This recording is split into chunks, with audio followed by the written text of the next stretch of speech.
Hello, Detroit and the world. Welcome to a special episode of Authentically Detroit, broadcasting live from the Audio Wave Network studios on the Lower East Side here in the city, powered by the East Side Community Network and sponsored by none other than the Ford Foundation. We're now a content partner to bridgedetroit.com.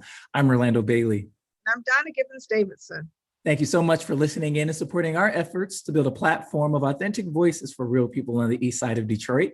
We want you to like, rate, and subscribe to our podcast on all platforms. We drop a new episode every week, so be sure to turn on those notifications. On June 26th, Detroit experienced its first 500-year flood since 2014, and the rain has not stopped, nor has spot flooding on some blocks. Although these two floods are the largest, flooding and sewer backups are all too common occurrence in some neighborhoods where residents fear the rain.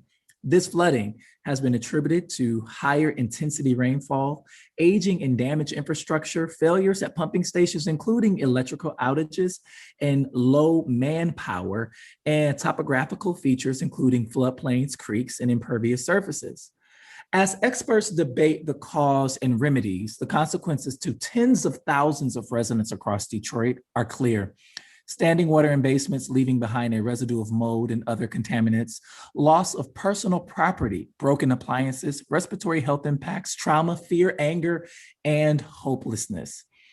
Even FEMA has come to Detroit to evaluate the damage. DWSD is providing guidance and direct assistance to the most vulnerable residents, and we all hopefully await declaration of an emergency.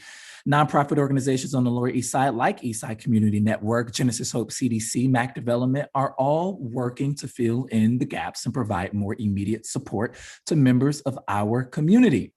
Today, we are joined by Tiffany Jones, Public Affairs Director from the Detroit Water and Sewage Department, DWSD, and Eastside Community Network's own Savannah Brewer, who serves as the Director of Community Organizing and Planning. Because these busy ladies have all been working round the clock to address resident needs and their time is limited, we're going right into our topic today, but we'll list a few articles from local and national press on our Facebook page and in the links to this podcast. Tiffany, we want to come to you first. Can you tell us what happened in that historic rainfall that we got about 3 weeks ago? Sure. Thank you for having me. It's a pleasure to be with you this evening. First, let me say, as Public Affairs Director, that is one of my main goals, is to get the needed information and material out to the customers and the residents of the city of Detroit. And we cannot do that without partners like yourself. So we just want to first say thank you for the invitation. So on June 26, as many of you all know, we experienced a historical rainfall. We got up to 6 inches of rain. That is the most rainfall we've noted in 80 years. We got 2 months of rain in 24 hours, the bulk of that being in only 5 hours. Many of you know that the city of Detroit has combined sewer systems. And what that means is that the same sewer pipe is the same pipe that stormwater goes into. On a given normal rainfall, those sewers are able to manage 3 inches of rain. As I mentioned, we got up to 6.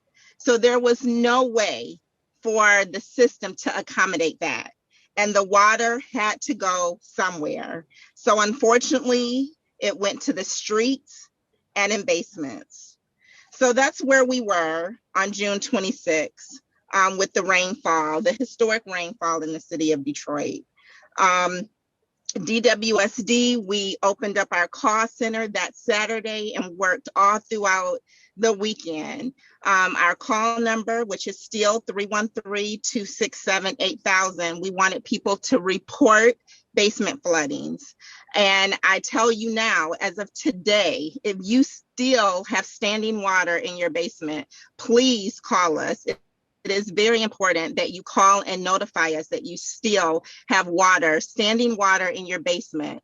At this point, it is a safety and health concern, so we need to know. We do have our call center, they're open later, and we have contracted Rock Financial to help us with our call center. I know residents have stated that they've experienced some long wait lines, and I apologize for that, but we are adding representatives on a daily basis, and we hope that we can handle the capacity. But I encourage everyone to keep calling and putting in their request at 313-267-8000. And for those that do not want to call, we also can take your claim online, and you can reach the online form at www.detroitmi.gov, and right on the home page you can see a link that talks about the historic flood of Detroit. Tiffany, Well, I have a question.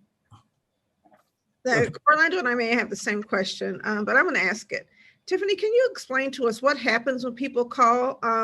I've heard that the assistance is going to be targeted to the most vulnerable populations in terms of cleanup. Is the city planning on filling some claims itself, or has the city decided that it's not responsible unless there is evidence of a sewage backup caused by city equipment or infrastructure? Yes, those are a whole lot of questions, and I want to answer each one. Let me first start, I believe, with your first one.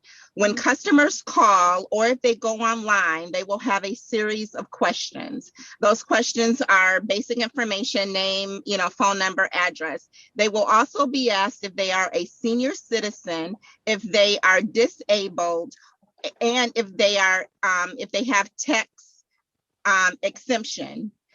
If they qualify, if they answer yes, then they do qualify for some of our services, one of which is being the service to get your home cleaned and sanitized.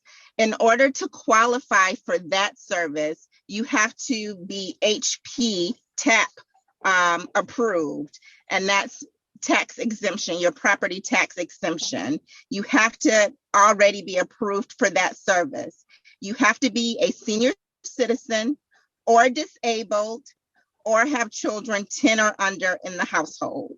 So Tiffany, sorry to interrupt you. I just want to no problem. No problem. Make sure that it's clear to our listeners that you can receive assistance directly from the city if you already have a primary residential tax exemption, and or if you are 65 years or older with children, right?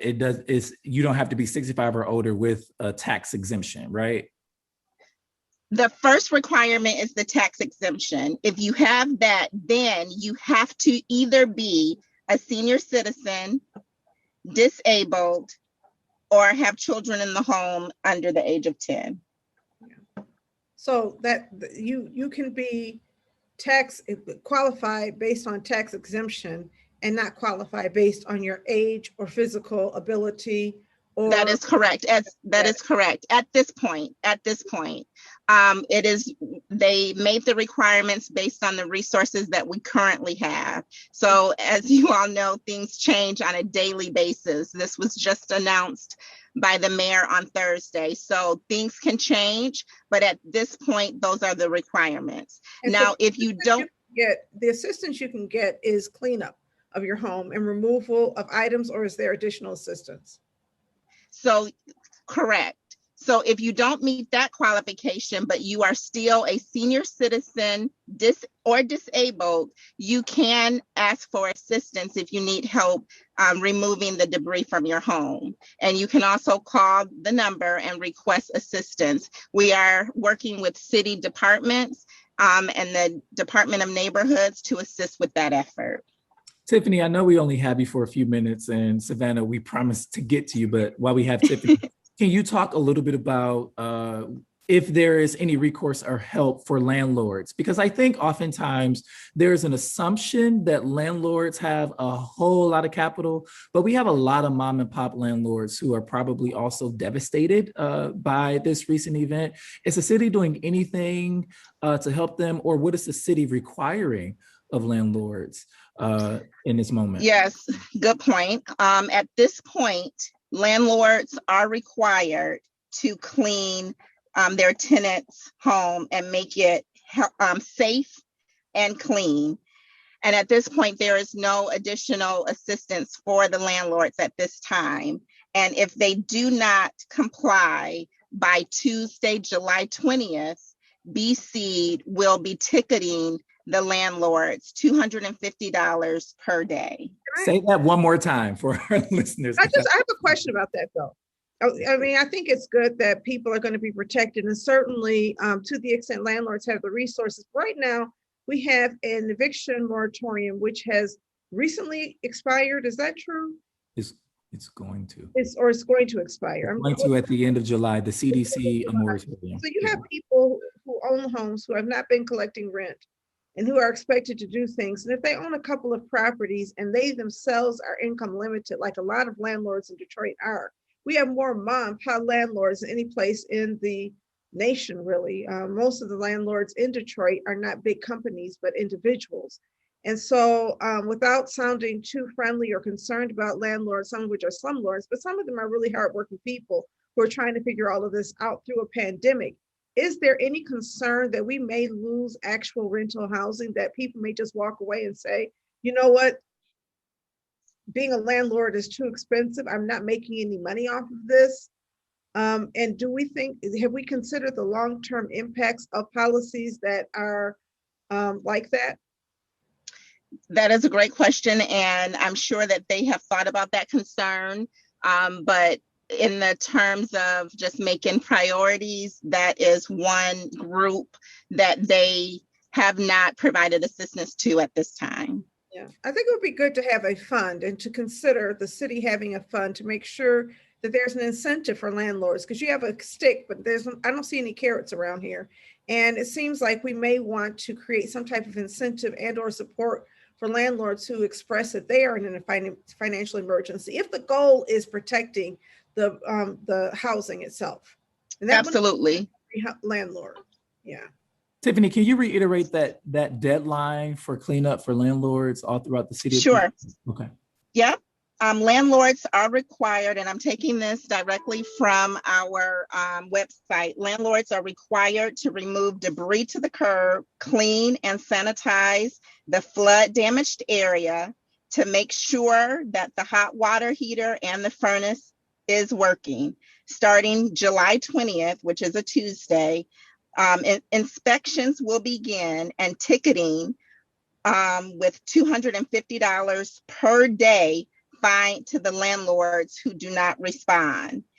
If we get a presidential disaster declaration, the landlords may be eligible for reimbursement. And I want to get back to the FEMA question, but I did want to just again emphasize that the landlords can request for reimbursement for the cleanup, and then the tenants can request if they, lost anything within the home under the FEMA if we get the presidential declaration.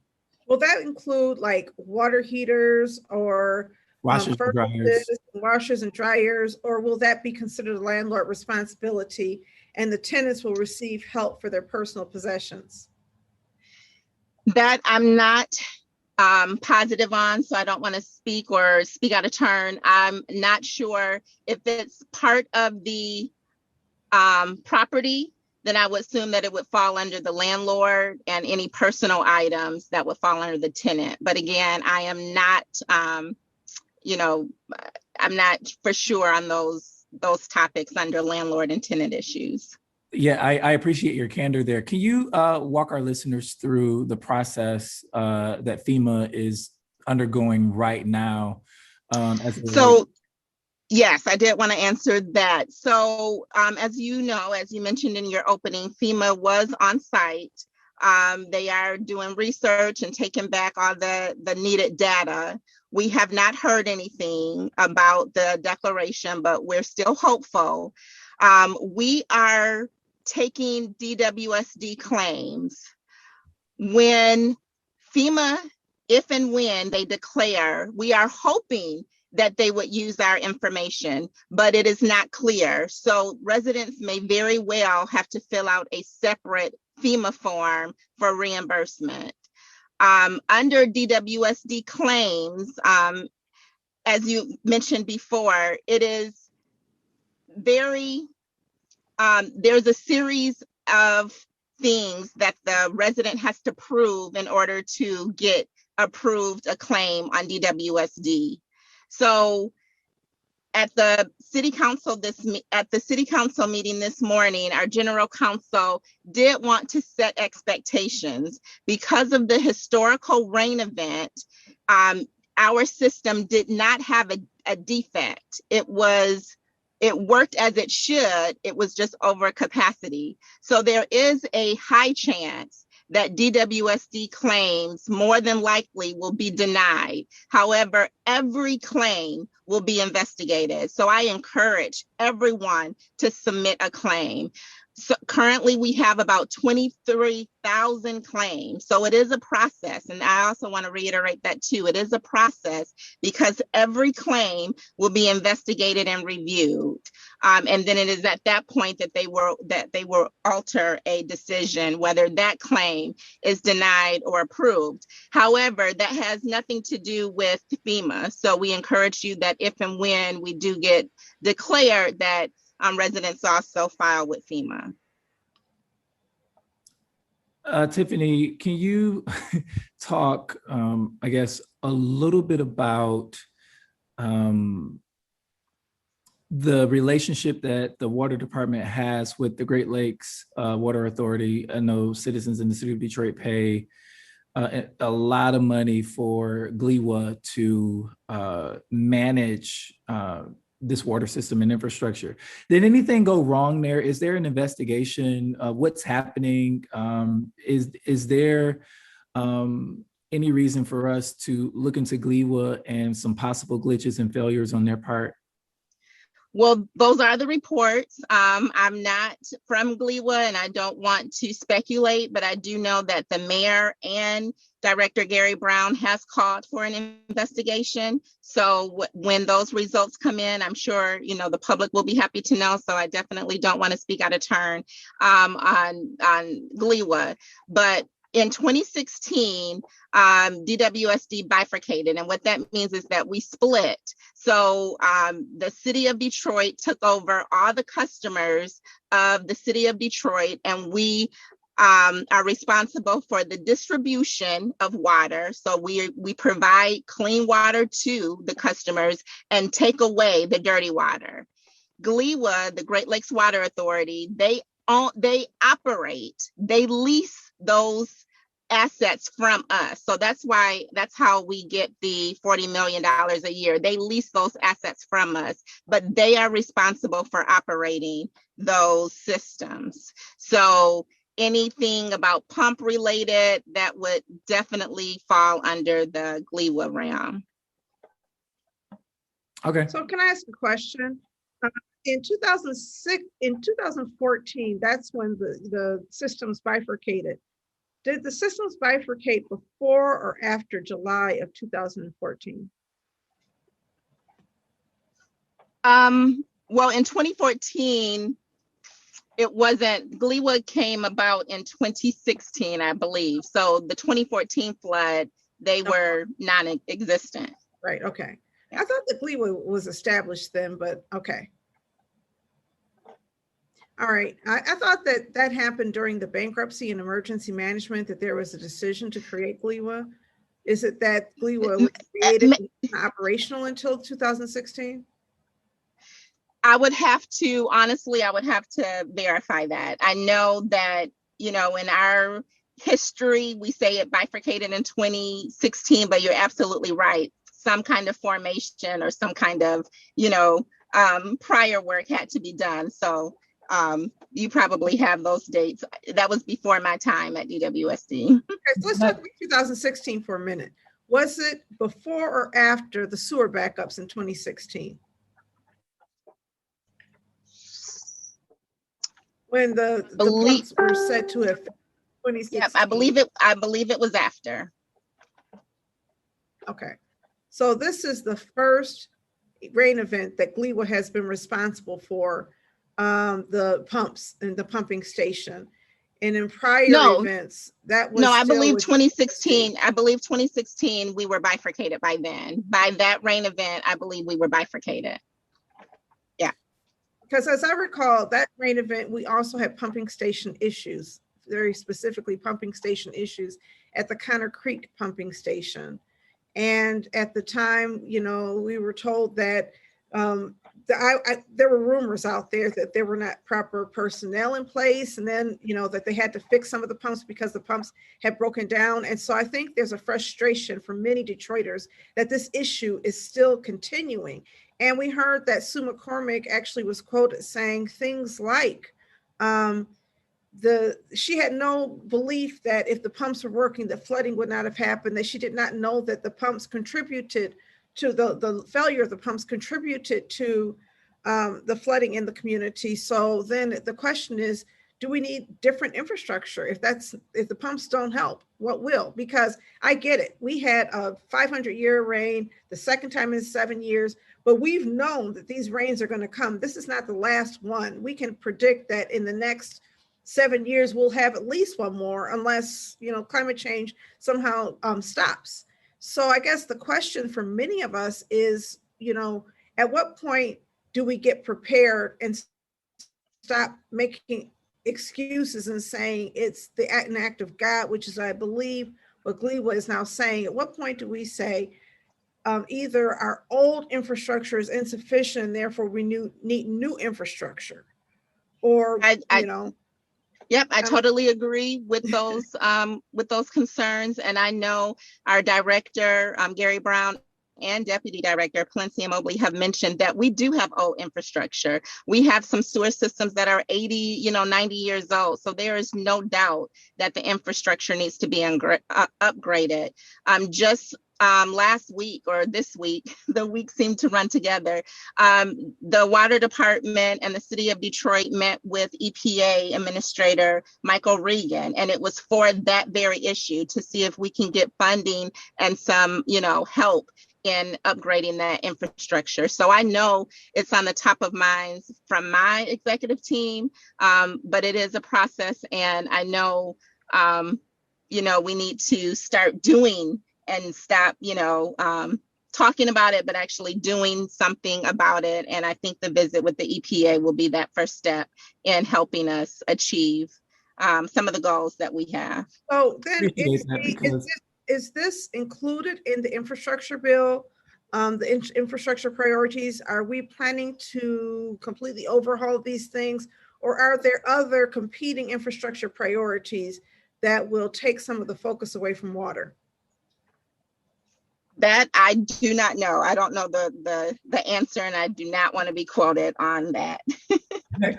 No, I also appreciate you letting folks know that the city is at least having conversations with the Environmental Protection Agency about infrastructure, because what makes sense is, and what we know is that these 500-year rain events are happening every other day as of late.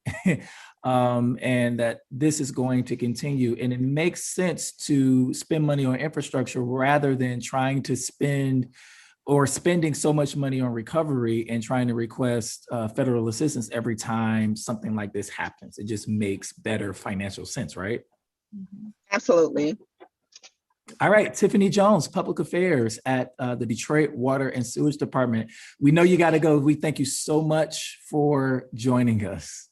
Thank you for having me. I also want to thank you for joining us at our Neighborhood Improvement Committee meeting earlier today for the Lower East Side Action Plan. I was unable to attend that meeting, but I think that we do appreciate the fact that you came out and that you are now going out to meet with another resident group to spread the word, so that people at least have an opportunity to share their concerns with you, ask you questions, and hopefully you're able to take some of our recommendations back to whoever is in the decision-making seat. And maybe at ECN, we'll have an opportunity to sit down with some of those folks, because we have a real focus on climate equity, and this is a climate equity issue. And so we hope to be able to partner with you around some of these concerns, the DWSD moving forward, to make sure that we are being responsive to the needs and aware of when everything is dried up and cleaned up and the mold is removed. If we can make all of that happen, the trauma remains, the loss remains. And so let's try to figure out how to work together to ensure that we can prevent this from happening again in the next few years. Absolutely. It's always a pleasure to have you as a partner. Thank you for having me. All right, thank you. Thank you, Tiffany. Savannah Brewer serves as the Director of Community Organizing and Planning at Eastside Community Network, and she has been hard at work, at least for the last 3 weeks, trying to provide assistance and recourse for residents who are experiencing the disparate effects of this flood event. Savannah, welcome back to Authentically Detroit. If I could, if I had the standing ovation music or applause, if we had that technology right now, I'd be giving that to Savannah because it's not for the past few weeks. Savannah's team has worked so hard on so many events. We had Show Me the Money. Prior to that, we had Juneteenth. It was a wonderful activity. Before that, we had all of our candidate forums. And then just when Savannah thought, oh, I can breathe again, we had a great big flood. The week, was that the day of Show Me the Money, the 26th? Yes, the 26th was the actual day of Show Me the Money. We actually had vendors and guest speakers who were saying, oh my goodness, I'm experiencing flooding. I don't know if I'll be able to join. And we had residents that we know for sure had experienced that flooding. And Savannah, is it also accurate to say that some members of your team experienced severe flooding, because we have people who live right in the area? Oh, so it was not just those people who were trying to help, it was us. Yes, most definitely it was in-house. We have folks on our staff, folks that serve on our LEAP Neighborhood Improvement Committee or our Good Stock Detroit Committee that have experienced flooding. And that are still in need of assistance, that are experiencing that trauma, that have experienced flooding in 2014. We actually had one resident who came in and said, my basement has flooded every single year since 2014, and burst out into tears. And, that sense of hopelessness that you spoke about, it's real. Residents, Detroiters are really going through it as it relates to water and the lack of proper infrastructure within the city. So can you talk about it? You guys have been working. Can you describe for our listeners what ECN has been doing under your direct leadership to address some of these community needs? Yes. So to date, we have in person worked with 114 residents, and there are so many more that we have reached through community outreach calls and through just returning phone calls that we're receiving to our resident resource hotline.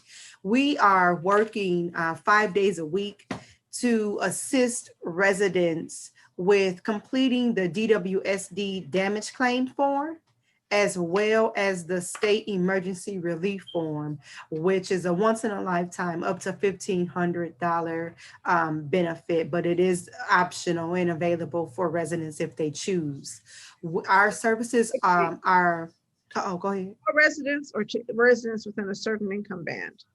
The state Yes, for the state emergency relief, you do have to meet the eligibility requirements, but we are working with all residents to know where they stand. If you just come in, our staff has been 100% supportive of all of the residents that are coming in for services. We are located at 4401 Connor, right across from the Capuchin Soup Kitchen, between Warren and Mack Avenue. If you don't know, you can walk in, no appointment needed, between 9 to 5 on Mondays, Tuesdays, Wednesdays, and Fridays. And on Thursdays, if you're unable to come between 9 and 5, we'll be able to service you between 11 a.m. and 7 p.m. When folks come in, they'll be greeted by one of our staff, and then they'll help right to our registration table to get their information registered. And they'll also be given a temperature check as well as a flood intake assessment. Everyone that enters the building for flood assistance, we need to get them registered and then completing the intake assessment. This will help us assess what resident needs are and also help us as an organization understand how we need need to best service residents. Savannah, can you talk a little bit about, I know residents have been hit hard, but I've been hearing from some business owners and even executive directors and pastors of nonprofit organizations and churches. Are those groups coming for help as well? Yes, we've actually had some landlords come in, and what we have done is get them connected to Ian McCain, who is our senior business and engagement manager. And they work specifically with small businesses and landlords to provide resources and support that they may need. Awesome. Is there any, I'm sorry, go ahead, Donna. I will also say that we are working on creating a fund. There's a fund that is being developed. So for small business owners, we have limited resources, but if you're on MAC between the Streets Connor and Ross, we might have a little something for you. We're working on piecing together funds for that. Awesome. Can you talk about just some of the material need that you're finding out that residents need right now? And is ECN helping to meet some of that material need? So for sure, one thing that I'll say is cash assistance is definitely needed, as some folks have lost not just their major appliances, furnaces, hot water tanks, air conditioners, washers and dryers, deep freezers, but they've lost food, they've lost clothing. Some who had, finished basements or even not finished basements, they've lost furniture.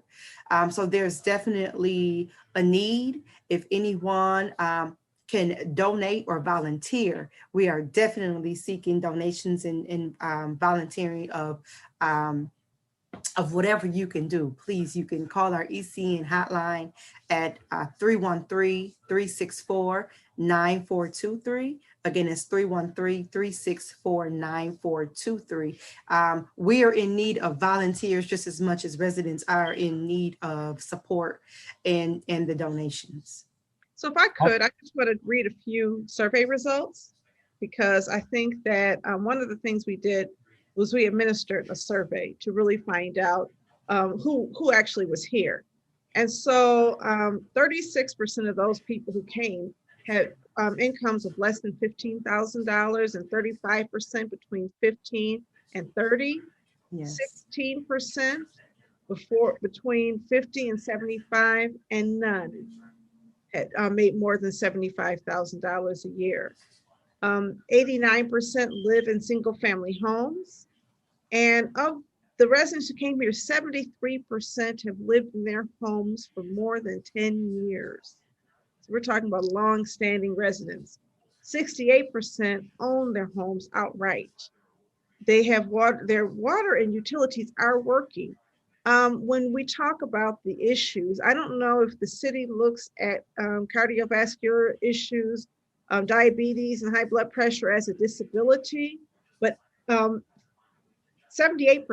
have those conditions. And we know that those conditions also make people vulnerable to COVID-19, or did when at one point, I don't know if there's still a greater vulnerability for getting sick and dying, but at one point we know that was a serious issue, and 51% have chronic respiratory issues. 46% are seniors. And then, we have other issues like mobility, organ transplant, and mental health issues. 92% are not at risk of foreclosures, and that may mean that they don't really qualify. I don't know what that means, but because I think many of them would qualify for HPTAP, but not all of them based on the incomes that we've seen, but their housing is not at risk. 67% don't have homeowners insurance, and 82% don't have flood insurance. So I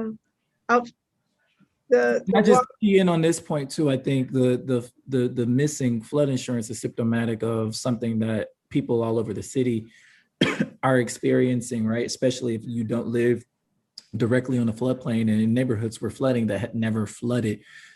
before. And so I think what we are experiencing in the city of Detroit is compounded trauma of, number one, the flood, of number two, trying to garner the resources and the will to clean it up and make sure your basement isn't molding, but the compounded trauma of hearing your insurance company, if you have one, say, no, you're not covered. Well, and keep in mind that when the majority of residents have incomes below $29,000, flood insurance is a luxury they can't afford. I mean, Absolutely. homeowners insurance is really expensive in Detroit, period. And when you add flood insurance as a rider, that just costs a lot of money. If you live on a floodplain, it's really hard to get flood insurance outside of FEMA. And FEMA requires people to pay all of their costs in January, right after Christmas. So, Christmas for flood insurance, we have to make those choices. Not that people are spending thousands of dollars on Christmas in all instances, but when you look at it, there's just not a lot of great opportunity. I just want to also say that the biggest thing that people don't have working is washers and dryers. 43% don't have working furnaces, and 48% have broken water heaters. But washers and dryers, there's a significant number, like 80%, 70%, about 70% don't have working washers and dryers. So people need help. Savannah spoke about some of that. I want to thank the staff for documenting this in the survey. What it speaks to is the fact we have a lot of low-income homeowners in our community who've been here for a while.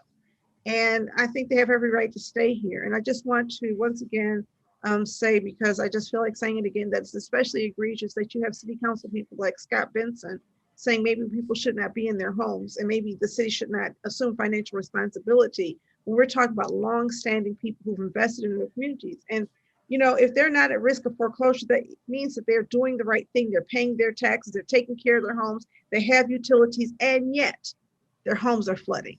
So it's just an asinine statement to just double down on that, when at one point Black folks especially were relegated to certain neighborhoods in the city of Detroit and can only buy in certain neighborhoods, like a Jefferson Chalmers, where my great-grandparents bought their home, right? And so this exclusion that relegated us to certain neighborhoods more vulnerable for things like this to happen. And we made it a place, and we made it home, and we cemented wealth there to say pick up and move. It's just egregious and asinine. And for the mayor of the city of Detroit today to talk on stage at the Detroit Policy Conference saying, our problems in the city of Detroit have become more suburban. We have to worry about drag racing, education, and another priority that he named, but it was not remedying this flood event and making sure that residents were okay at the top of his speech, or I don't know if it came up at all in his speech. That says something about the indifference that people feel from government that Tania Green was talking about a couple of weeks ago, that Myrtle Thompson and Catherine Douglas were talking about a couple of weeks ago. Savannah, I want to punt to you and ask you about you and your team and other teams on the ECN staff about your space, the space that you're taking up in advocacy, right? In advocating for resources and advocating for climate equity. What does that work look like? And what is that strategy looking like while we're trying to recover?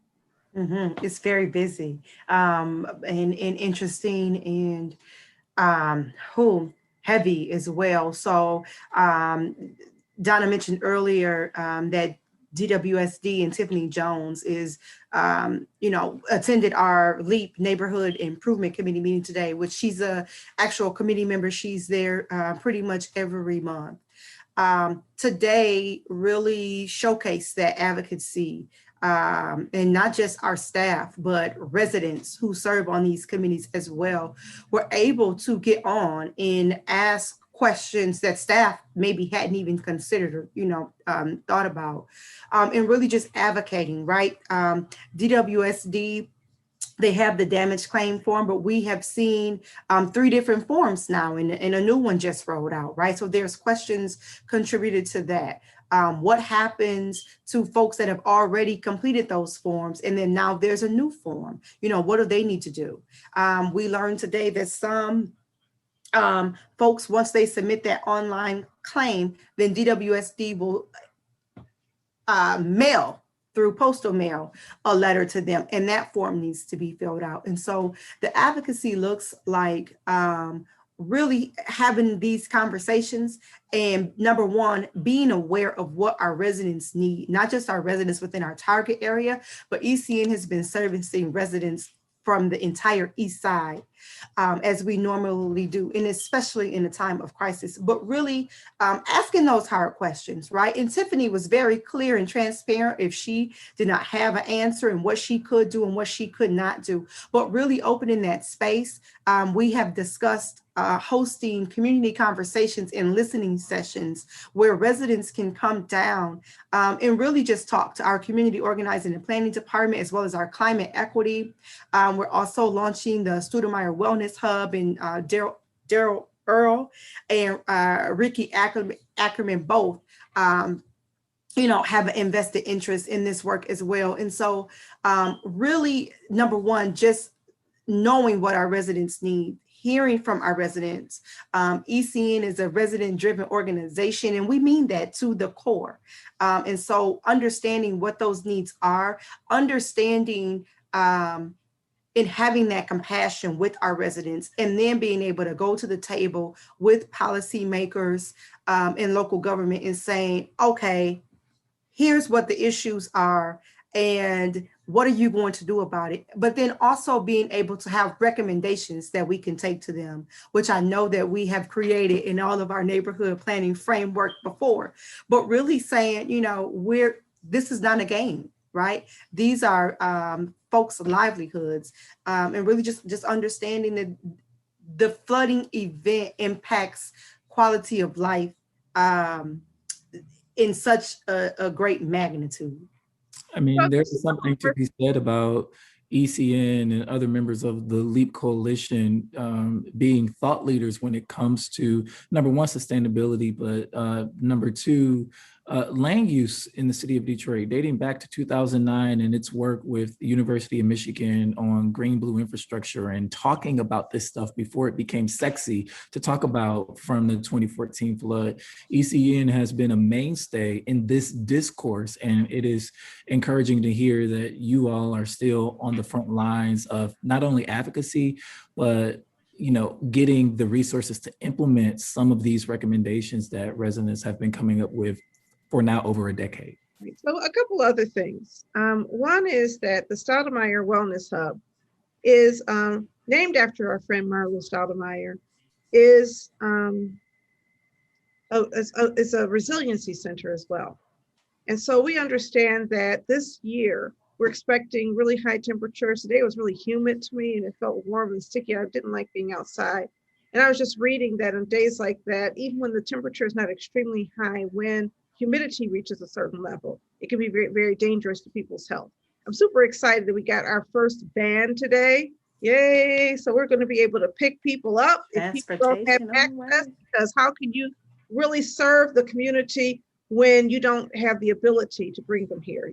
Have a community center that really serves people who have the greatest needs. So I'm super excited about having done that. But the Stoudemire Resilience Hub is an advocacy arm of the organization. It's a way for people to come together, for us to document need, for us to make sure that everybody in our reach is able to file for whatever resources they can get, and make sure that we're just providing the direct assistance. They are coming here because they need help. Some people don't have computers. Some people don't know how to document their needs. Sometimes people need somebody to just talk to and go through it. So having the people on staff, our staff have been sitting there and listening to stories. And I know that itself is traumatic, to listen to story after story. I came in yesterday and had to rush to my office because Savannah said, Donna, do you have any tissue? And somebody is sitting there crying. And so I think, it all starts in a very interpersonal way with that person, and not with these theoretical people, but with actual people who are in our community who are helping. And I'm proud of the fact that people trust us and come to us and share personal stories and information and know that we're going to do something with it. We are now also part of the Kresge Climate Health Equity cohort, that we're receiving funds to push some advocacy items through a policy, or to develop policy recommendations around this. And the flood is just one example of where we need to really weigh in. We already talked about water infrastructure as a priority, but now we've got to take it to another level and begin making demands, because is there a flood plan for our city, for the east side? Has anybody shown us what that is? What is a climate adaptation plan for our community? When the city was investing money in green infrastructure, it was on the west side of Detroit near Rouge. And they said, well, this is the priority area. Why wasn't Jeff Chalmers a priority area? Why don't we have green infrastructure in the Riverbend area where you have so much vacancy, and where our own researchers and others have pointed out you have the ability to stop some of the flow of water into the Jeff Chalmers neighborhood? There's creeks running underground. Connor Creek was actually a creek. Fox Creek was actually a creek that we covered over. And we need daylight. That's the reason why these creeks that we've covered over, we wonder, why is there flooding so far away from the river? The creeks, folks.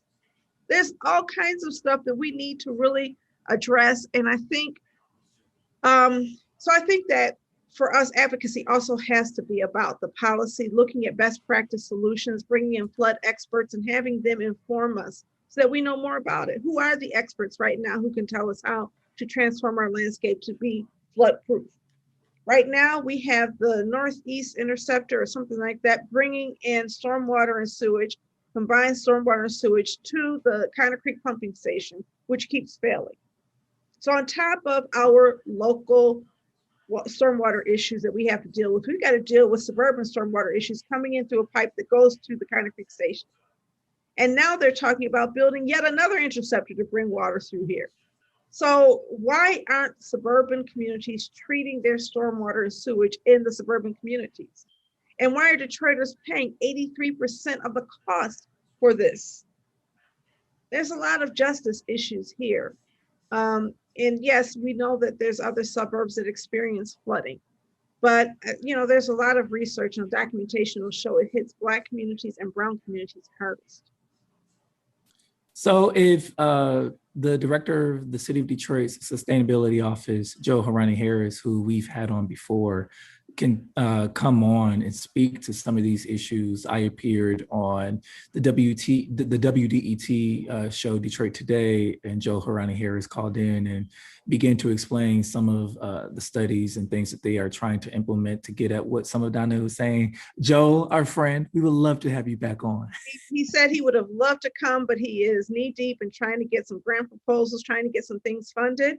We did ask him. He is a friend. I think he wants to do great things. What I want to see is what his desires reflected in the budgets that the city is putting together. It doesn't seem like it is. With the community. I want to see his vision, because Joe Harani Harris has a great vision. He has his roots in the community. I want to see it reflected in the city budget, the $800 million that we're getting. Are we somehow taking his vision and making it actionable, or are we talking about it and putting it on a shelf and saying, well, there's not enough money for this? And then, when new projects come to the city, when FCA comes to the city, are you going to come in a manner that is sustainable? Are you going to increase sustainability? And is the city going to leverage their investment to improve the overall environmental health of our community? Or are we going to let them degrade it because of jobs? And I can tell you from just a perspective on the outside looking in, that the sustainability department in the city of Detroit seems very othered from these other departments, like the water department, the planning department, and everything. I think that the way Joel Harris led a sustainability planning framework in the city of Detroit, it was the best thing I've ever seen. It was the best process I ever see curated by a city department. And I'm wondering where does that come into play when we talk about implementation, when we talk about budgetary dollars, when we talk about infusing that framework within the fabric of everything that the city is doing. And I just feel like it's othered, and I feel like we need to challenge that. And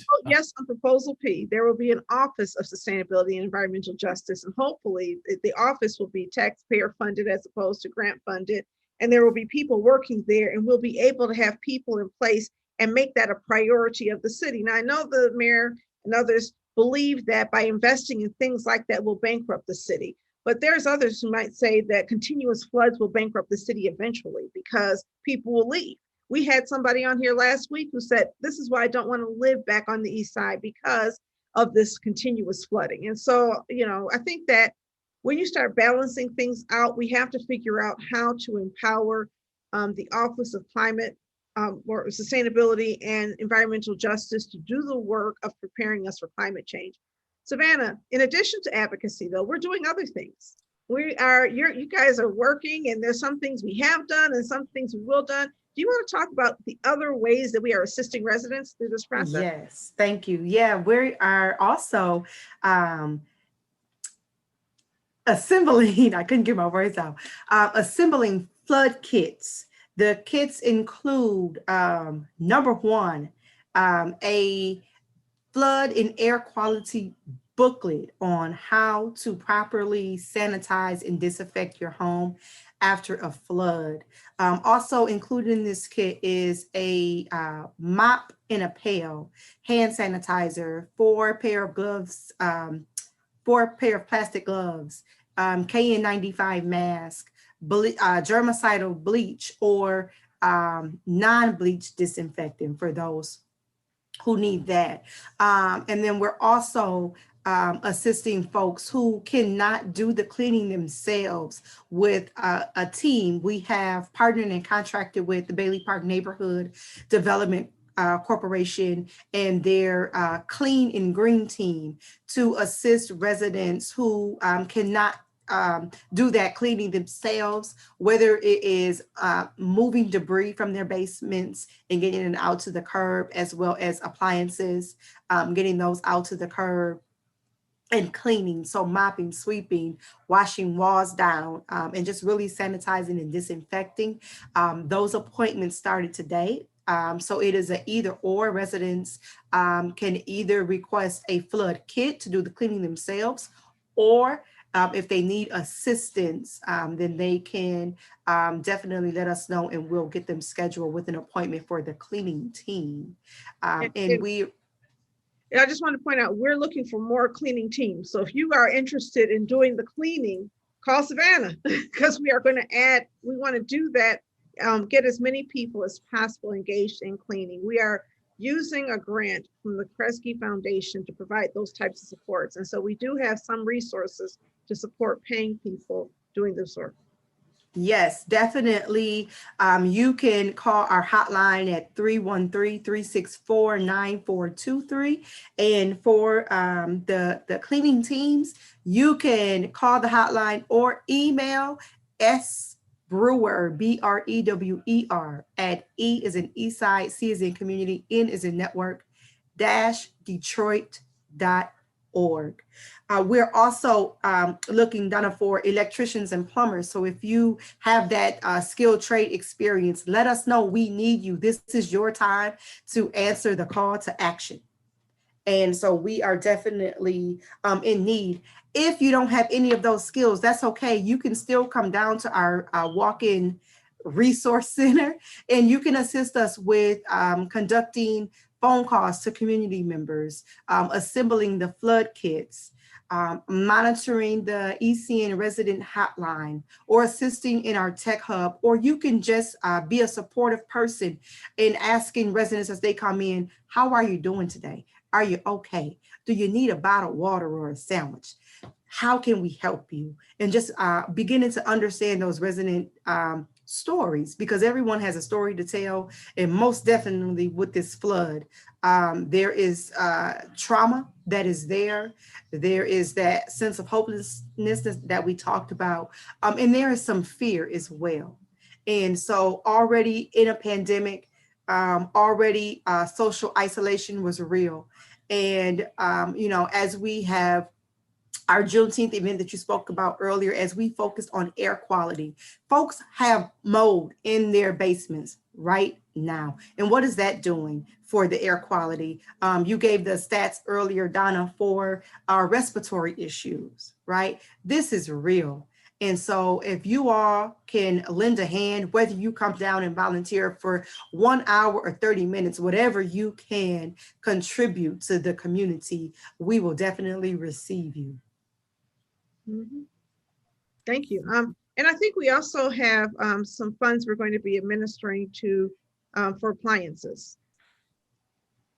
Yes, those washers and dryers are definitely a need. I know that some folks have already been able to donate items like a refrigerator. If you have these items, maybe they're just sitting aside and you've been saying, oh, that's my backup. If you can donate it, please let us know, because there are residents out there right now that are going without, that are definitely in need. Yeah. Wow. So we are raising funds right now, and you can go to our website at ecn-detroit.org and go to the donate button. All of the funds that we are receiving right now, 100% of the funds we get in donations will go directly to the people we serve. We have all of this is about flood assistance so that we can get as many dollars as we can. We believe that, you know, where you stand in the time of emergency really speaks to where you stand with the community. Are we with you or against you? So we really stopped doing many other things and said, let's stop and figure out how to provide flood assistance for now. And everything else that we're trying to do will still be there. But we've got to really make this our priority. It is devastating to drive down blocks. You know, when I did the day after the floods, I was riding my bike through the neighborhood, and every single house on blocks had, you know, garbage out in front of it, or not, you know, debris, had, you know, bulk was stuff out in front for bulk pickup. Almost every house had it, because almost every house was dramatically impacted by the flood in the Jeff Chalmers neighborhood. And it's not alone. I know that Chandler Park neighborhood had similar issues. I know that Morningside and East English Village has similar issues, and Cornerstone actually had more than one flood. One of our friends from Cornerstone had a flood last week. In addition, she just had cleaned out and dried out her home, and then it flooded again. Yeah, Savannah, I really want to commend you and your team for the service that you're providing. Hearing you talk about the experience that residents will get when they walk through the doors at Eastside Community Network is important to note, because often more times than not, poor people are relegated to really horrible service and treatment from folks who are supposed to be in the positions to help them out and to connect them to resources. So recognizing the humanity first and asking, how are you, goes a long way toward healing the brokenness and the despondentness and hopelessness that so many people are feeling right now. So thank you for starting there, Savannah Brewer. Yes. Oh, no problem. And if I can just add, I know when Tiffany was on, she spoke about that residents who are eligible and have qualified for that homeowners property tax assistance program. If you don't know if you qualify for a property tax exemption, or if you know and you just don't know what to do or where to go for help, you can come right to ECN again at 4401 Connor. We help residents complete the property tax assistance application. We're doing that right along with the flood assistance as well. So you can come for flood assistance. You can also come for assistance to complete the application for the homeowner's property tax exemption as well. And there are also services that you could be eligible for if you have delinquent taxes as well. So please, please come. And if I can share, just as we talk back to the trauma and the wellness of our community, we also want to let everyone know that tomorrow is Wellness Wednesday. We have community yoga at 4 p.m. And then we'll also be following up community yoga with a brand new piece of work that ECN is doing, which is overdose prevention and harm reduction. We are going to be taking a look at how we can help the community overcome and reduce harms related to substance use and really stopping the stigma. That's going to be at 5:30. Both of these events will be virtual. They'll be on Zoom, but you can also check us out and tap in with us at Eastside Community Network's Facebook page. Again, community yoga is at 4 p.m. and our overdose prevention, harm reduction, our first community conversation. We are just opening up the floor to talk about the impacts of drug epidemics in our community, right? And you know, there are some strong conversations going all the way back to the crack epidemic in our neighborhoods, in our communities. And so we want to just stop the stigma. Both of these events are family friendly, and all ages are welcome for both of those. All right. Well, thank you once again so much, Savannah, for coming on and sharing all of the great work that you all are doing to help improve the overall quality of life of people on the East Side. It doesn't go unnoticed, and we appreciate everything that you do for our family, right? Because these folks are a family, right? Thank you, Savannah. Thank you all so much for having me. As a lover of the community, it's always a pleasure. All right. If you have topics that you want discussed on Authentically Detroit, you can hit us up on our socials on Facebook, Instagram, and Twitter at Authentically Detroit, or you can email us at authenticallydetroit@gmail.com. Donna, you have any shout outs this week? You know what? I'll go first. Yeah, please. While you think of it, I want to shout out all of our partners, the Urban Consulate partners in Cincinnati.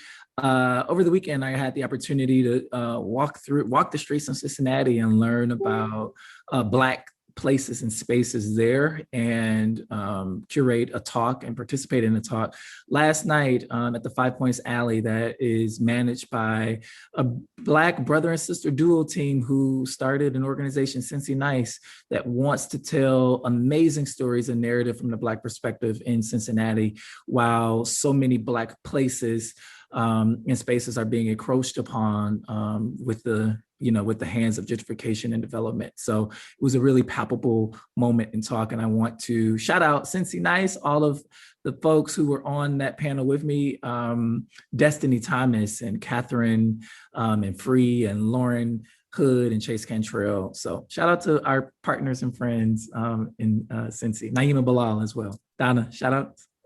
Yeah, I do want to shout out our youth team for our second week of youth employment, our first week of summer enrichment.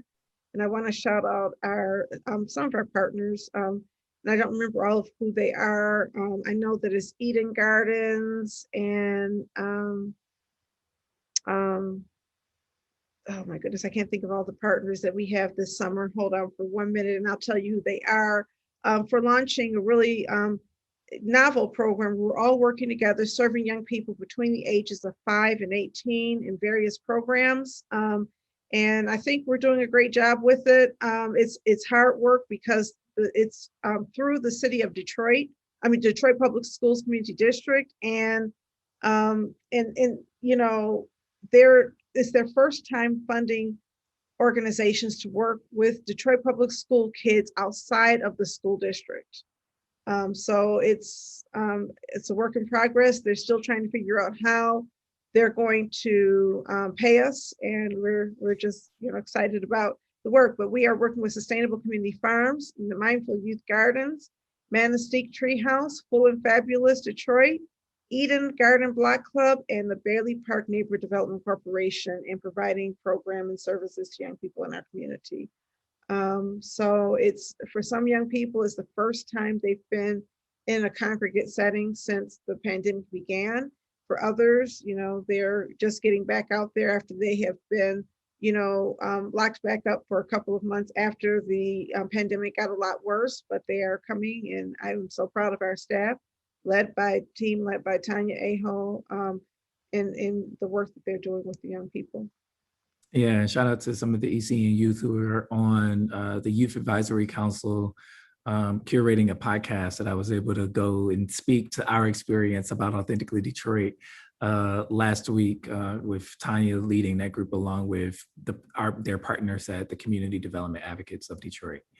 And one thing about Summer Youth Program, I do want to shout out our partner in that is One Detroit Credit Union. Paying young people is no joke. When I used to work and used to pay young people through the city of Detroit, we gave them these credit cards or debit cards, and we paid them for their debit cards. And the problem was that they had to wait for their debit cards to arrive from someplace far away, and they didn't have bank accounts. And if the debit card got lost in the mail or whatever, then some of them had to wait 3 or 4 weeks to get paid. And a couple of years ago, we reached out to One Detroit Credit Union, and they created a youth account just for our young people, where they don't need parental signatures and they can actually own a bank account with a debit card attached to it. So that it helps them with financial literacy, and also just helps them helps us make sure they get paid on time every year. Shout out to our payroll staff who have increased the number of employees, kind of doubled the number of employees through the summer youth process. And I think since I've been here, we've never had a single error in paying a young person. They get paid on time every week. And that's so important when they're starting off jobs, because we should all expect to be paid on time every week, regardless of whether or not it's a summer youth program or anything else. We'd love to hear it. All right, that's going to do it for this episode of Authentically Detroit. We want you to catch the wave. Thank you. All right, now you got to stop the recording. We got to take a photo if you didn't do it already. Okay, hold on. How do I do this?